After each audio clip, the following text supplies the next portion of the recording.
Today is Thursday, the Thursday of Holy Week. Let's reflect back on another Holy Week Thursday in John 13. Picture this with me. It's been a long day. It's Passover week and the streets of Jerusalem are packed. The sun is warm, the streets are dry, and the disciples have been walking all day. Wearing nothing more than sandals, their feet are caked in the dirt and grime of the road. The disciples enter the room one by one and take their places around the table. Jesus is hosting his last meal with his disciples. He knows he's about to die, and he knows he's about to return to his Father. And knowing both those things, Jesus wraps a servant's towel around his waist, takes up a water basin, and kneels before one of his disciples. He unlaces a sandal and gently lifts the foot, places it in the basin, and begins to bathe it. One grimy foot after another, Jesus works his way down the row. In Jesus' day, the washing of feet was a task reserved not just for servants, but for the lowliest of servants. When Peter found out what Jesus was going to do for them, he was not having any of it. He was not about to let his teacher and Lord stoop so low as to wash his feet. In verse 4 it says, "He came to Simon Peter, who said to him, 'Lord, do you wash my feet?'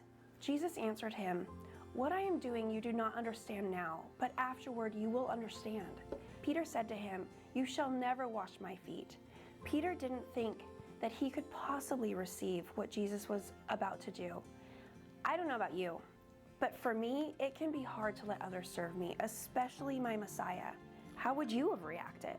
However, once Peter realizes that he needs to accept this act of service or risk losing his place with Jesus, he demands that Jesus wash all of him. Verse 8 tells us, Jesus answered him, 'If I do not wash you, you have no share with me.' Simon Peter said to him, 'Lord, not my feet only, but also my hands and my head.' Jesus said to him, 'The one who has bathed does not need to wash except for his feet, but is completely clean.' But Jesus makes a second point here. Peter is already clean. All he needs are his feet washed. If he had not allowed Jesus to serve him like this, he may have missed out on one of the most important things that Jesus was trying to teach him.